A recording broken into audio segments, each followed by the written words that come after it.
To get a high score on the Duolingo test speaking questions, you need to demonstrate a high level of English vocabulary. This is made very clear on the scoring criteria right here, where it says that it evaluates your lexical sophistication and lexical diversity. Basically, the level and variety of vocabulary you use on the speaking questions. And one way to show your high level of vocabulary is to use idioms. Native speakers use idioms all the time without even realizing it.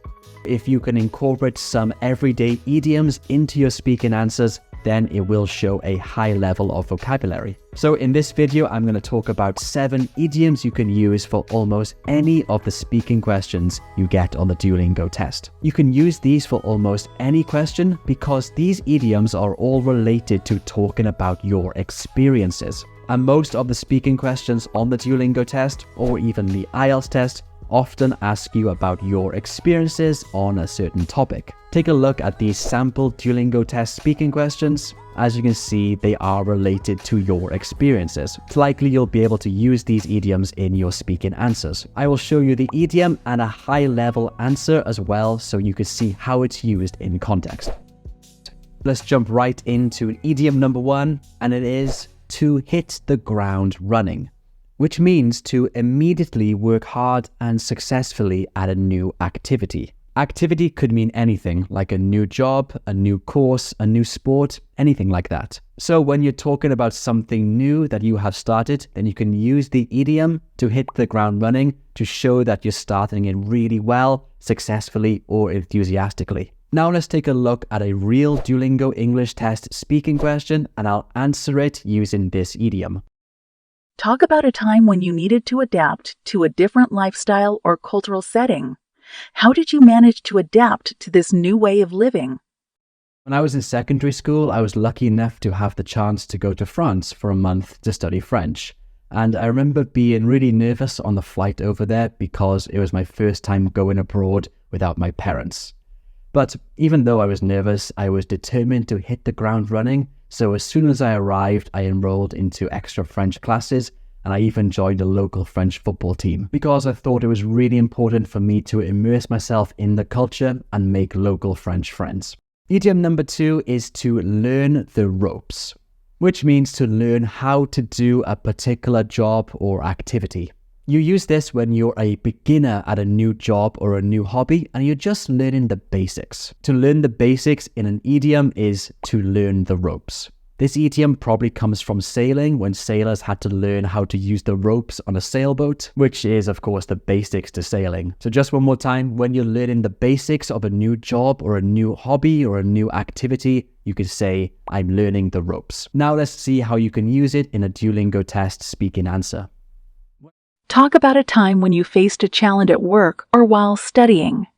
When I was at university, I got my first part-time job. It was at a cafe on campus. And it was really hard for me at first because actually I had never worked at a cafe and I didn't even drink coffee. So all of the different coffee drinks, like an Americano or a cappuccino, all of these were completely new to me. And I remember it being really hard at first. But within a few weeks, I had learned the ropes and I think I got pretty good at making coffees in the end.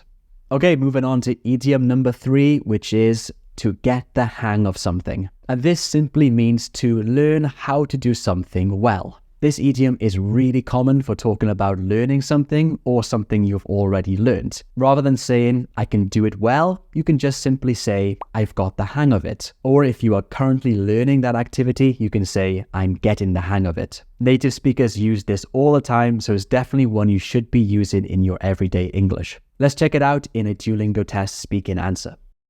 Talk about a new skill you decided to learn as an adult. Describe any obstacles you encountered. One of the most challenging things I've ever had to learn in my life was the Korean language. I remember when I first started learning it, I was just completely shocked by how different it was than the other languages I knew. I had to learn a new alphabet from scratch. It's called Hangul. And a lot of the sounds in Korean were really difficult for me to make. But I had to learn it because my wife's Korean. So I went out and got a good teacher, and before long I started to get the hang of it. I was able to read Hangul and have basic conversations with Korean people, which was my goal. Okay, let's now talk about idiom number 3, which is to go the extra mile. And this means to make more effort than is expected of you. I think this is a very easy idiom to understand. You can imagine yourself literally walking an extra mile and that taking more effort. So as an idiom, you can use this phrase, to go the extra mile, to talk about anything you do which requires more effort. It can be at work, so you went the extra mile to deliver a great presentation. Or you can use this in more casual context. I'll show you a Duolingo test speaking question about giving gifts, and I'll answer it using this idiom. Talk about a special gift you have given to someone recently. I normally just buy really simple gifts for my family members and friends, something like a box of chocolates. But for my brother's most recent birthday, I went the extra mile and I got him tickets to see his favourite football team, Tottenham Hotspur, play live in London. The next idiom we're going to look at is back to square one, which means to start something again from the start because your previous attempt didn't work out. The emphasis here is on going back to the start. So imagine you're doing something like working on a project, but you realize you've made a mistake and you have to begin all over again. In this situation, you can say, I need to go back to square one. It's most likely you'll use this idiom in a formal context, so talking about work or school. But not always, but most likely it will be in those types of formal contexts. Okay, now let's take a look at another DET speaking question, and I'll give my answer using this idiom. Talk about an educational course or training you have undertaken. The most memorable course I've ever taken was a short crash course on computer programming. And I remember being really excited about this course because the goal of it was to make your own video game, which sounded pretty cool to me. However, it was a lot harder than I anticipated. And I remember about 2 weeks into the course, my game just not working at all. So the teacher did a quick review and he found lots and lots of bugs, which meant that I had to go back to square one and start again. 5 idioms done, now we have 2 left. Let's move on to the next one, which is to turn over a new leaf. And this means to make a fresh start or to start to behave in a better way. This is mostly used when talking about a life situation or some type of attitude change where you want to start again and start something more positively. For example, maybe you want to improve your health, so you want to turn over a new leaf and start eating healthily and exercising. Or you're not studying hard enough in school, so you're going to turn over a new leaf and start to work hard in school. A lot of speaking questions on the Duolingo test or IELTS test will ask you about how you have changed in a particular way. In that kind of situation, you can use this idiom, just like in this example here. Describe a significant change you have made in your personal or professional life. How did you identify the need for this change, and what steps did you take to implement it? To be honest, until recently, I used to waste a lot of time consuming pointless content on social media, and I noticed this becoming a little bit of a problem. So I decided to turn over a new leaf and limit the amount of time I spent on these social media platforms. I downloaded an app which will send me a notification if I spend more than 10 minutes on a particular platform, and that app really helped me a lot. Hi friends, in this video we're going to talk about 21 phrases you can use to immediately improve your speaking on the Duolingo English test.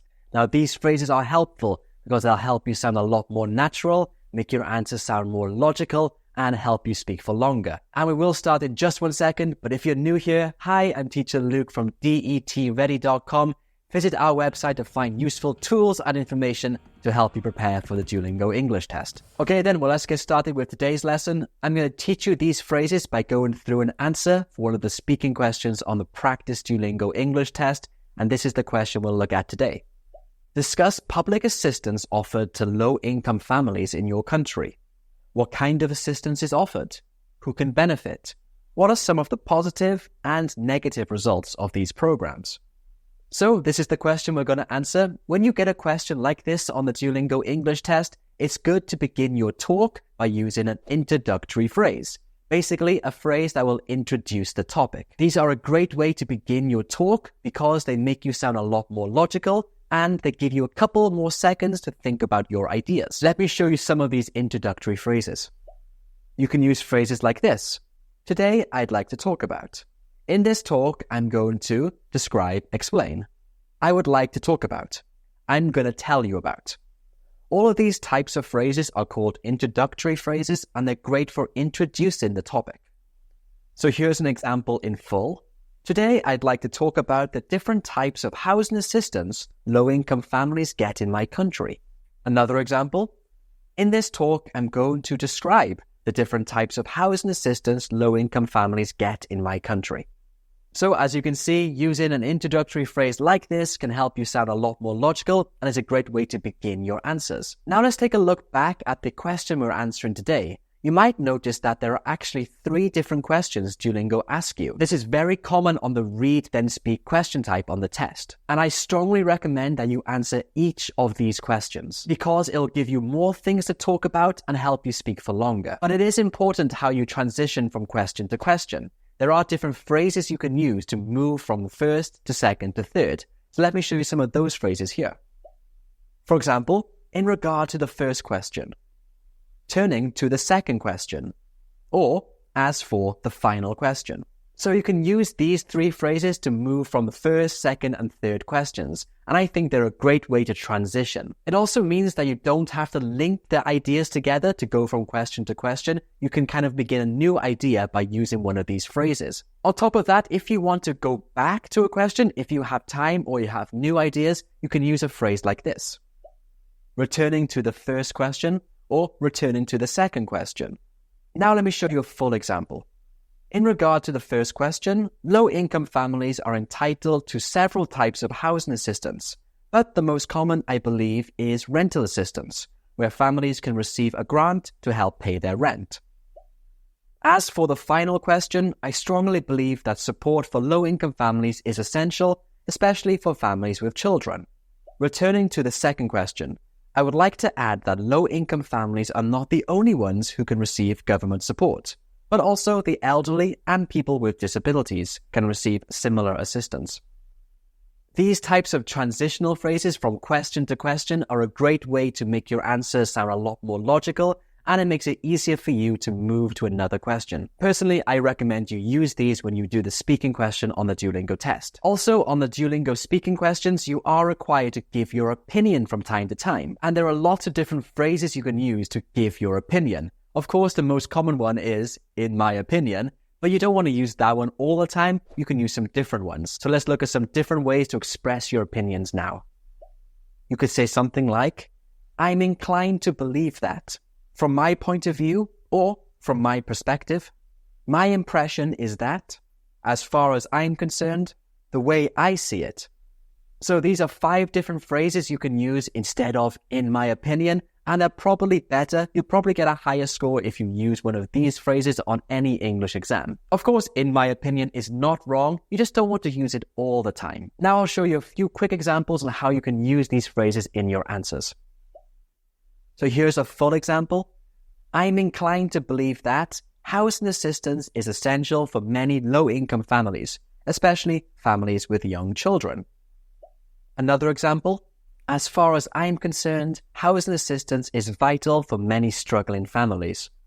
And a third example. The way I see it, housing assistance is an important benefit for families who are struggling economically. Being able to give your opinion effectively on the Duolingo test is really important, and these phrases can help you a lot. Now, next up, after you've given your opinion, you want to back it up with some examples. And nearly all the students I teach use the same phrase to show that they're going to give an example. Of course, they say, for example. But there are lots of different ones you can use. And the more variety of phrases you use in your answer will lead to a better score. So let me show you some different phrases you can use to give examples here. For instance, a great example of this is, let me share an example. An instance from my life that springs to mind is. Giving examples like this is a great way to develop your answer, and that's really important too. And like I said earlier, it's a good idea not to use the same phrase over and over again. So don't just use the phrase, for example, many times. Instead, use these. Let's see how they can be used in a full sentence. For instance, families who are eligible for housing assistance can receive monthly grants to help pay for their rent, as well as food stamps to cover their cost of groceries. And if you want to give a personal example, an example from your experience, you could say something like this. An instance from my life that springs to mind is when my best friend's mother and father both lost their jobs and they had to rely on government benefits for a short time to afford their groceries and pay their energy bills. It's very important to remember that when you do the speaking question on the Duolingo test, that you have to develop your ideas. That means go beyond just giving your opinion, but giving a reason or an example why. Using phrases like the ones I just showed you are a great way to give examples. Okay, now we've spoken a lot about this question, it's time to conclude our answer. Many of my students use phrases like in conclusion or to sum up to conclude their answer, which is totally fine. But as always, I want to show you more variety of different phrases you can use. So here are some more phrases you can use to conclude your answer. You can say something like, to wrap this talk up, to summarize my opinion quickly. So that's why. To make a long story short. I don't recommend you use these phrases for writing. They are a bit informal for that, but they are totally fine for any type of speaking. By nature, speaking is a lot more informal, so phrases like this are totally fine. Let's see some examples of them. To wrap up this talk, although some people argue that my government are too generous with the assistance they offer to low-income families, I believe it's essential that they continue offering this type of support. Hi friends, in this video we're going to talk about 21 phrases you can use to improve your writing on the Duolingo English test. So quickly before we start that, if you're new to this channel, hi, I'm teacher Luke from DETready.com. Visit our website because we have lots of tools and information to help you prepare for this Duolingo English test. Okay, so the first category of phrases we're going to study today is all to do with opinions. Now, on the Duolingo English test, you may be required to give your opinion about a topic on the writing question. So it's important you know how to talk about your opinion clearly and academically. Most students would just say, in my opinion, which is totally fine, but here are some other phrases you can use which are probably more advanced. So one easy phrase you can use is, from my point of view, or in my view. You could also say, I'm inclined to believe that, or my impression is that. Another good one is, in my perspective. Now, these are all really useful ways to share your opinion on the Duolingo English test, and in my point of view, they are better than using in my opinion. Especially if you're sharing your opinion more than once, you don't want to repeat yourself. So practice using these ones instead. Let me show you some full examples. From my point of view, governments and local authorities should ban fast food companies from advertising to young people. Another good way to give your opinion is to talk about the opposite opinion first and then use a word like however to share your opinion. Something like this. Some people argue that, however, in my perspective. In a full example, some people argue that children should be allowed to eat whatever they want. However, I'm inclined to believe that children's diets need to be closely supervised. Okay, now let's talk about how you can develop or extend your ideas on this test. It's important on this writing question not just to give your opinion and then move on. Instead, you do want to develop and extend your idea. And a good way to do this is to mention a similar point that's similar to your opinion. So what are some phrases you can use to do that? Let's take a look here. In addition, or additionally, moreover, adding to my previous point. Another good one is not only, but also. As I mentioned on the exam, you want to extend your answers as much as possible because it shows the examiners that you're able to talk about all of your opinions well in English. And these phrases are a great way to extend your opinions. And here are some example ideas of how to use them. In addition, children who eat a lot of fast food are more at risk from serious health issues. Another example, not only is fast food unhealthy for children, but it can also cause serious health issues. Not only, but also is a great way to extend your ideas because in the not only section of the sentence, you mention your previous idea, and then after, but also you mention your new idea. On top of that, it adds a lot of emphasis to your writing, which is also a good thing to do. Another great idea to extend your answers is by adding examples. And as a teacher myself, when I see my students give examples, I think that's fantastic. However, I see a lot of the phrase, for example. Of course, that phrase is great to use once, maybe twice, But if you're given lots of examples in your writing, then you want to use different phrases. So instead of for example, you can use for instance to give a clear example, or a clear example of this is. You could also use to illustrate. These phrases are great to use instead of for example. Let's look at some full sentences and then I'll talk a bit more about them. A clear example of this is heart disease, since children who eat a lot of fast food are more prone to heart-related health issues later in life. To illustrate, a recent study found that children who eat fast food on a daily basis are 15% more likely to have heart-related issues when they become adults. To illustrate is normally followed by a statistic or a number. If you noticed in my example, I said 15%. That refers to the statistic I'm talking about. You might also want to know that you don't have to use accurate statistics in your exam. You can just make them up like I did here. I didn't know that. I just wrote it off the top of my head. It's probably not true, but that's fine. This test is a test of your English knowledge, not your ability to memorize facts and figures. Next up, we have talking about a condition. A condition basically means if something happens first, then something else can happen second. Conditions mostly start with the word if, so if you know the if grammatical structures, you know how to use a conditional sentence. But not all conditions start with the word if. You can use other phrases as well. After if, probably the most common is provided that. You can also use as long as, and the negative condition is unless. These phrases work in exactly the same way as if sentences. They signal that something should happen before something else happens next. Let me show you what I mean. Provided that children eat a balanced diet, having 1 or 2 fast food meals per week should not cause any health issues. Unless governments ban fast food companies advertising to children, health issues among the young will continue to increase. And of course, we should look at phrases for ending your answer, the conclusion. In this exam, I sometimes see students write in a nutshell or finally, and these are not acceptable for a conclusion in an academic essay. They are too informal. The best ones to use for an academic essay are these ones here. I would always play it safe and just use one of these 3 phrases to conclude your essay. No one is going to disagree with these phrases. Okay,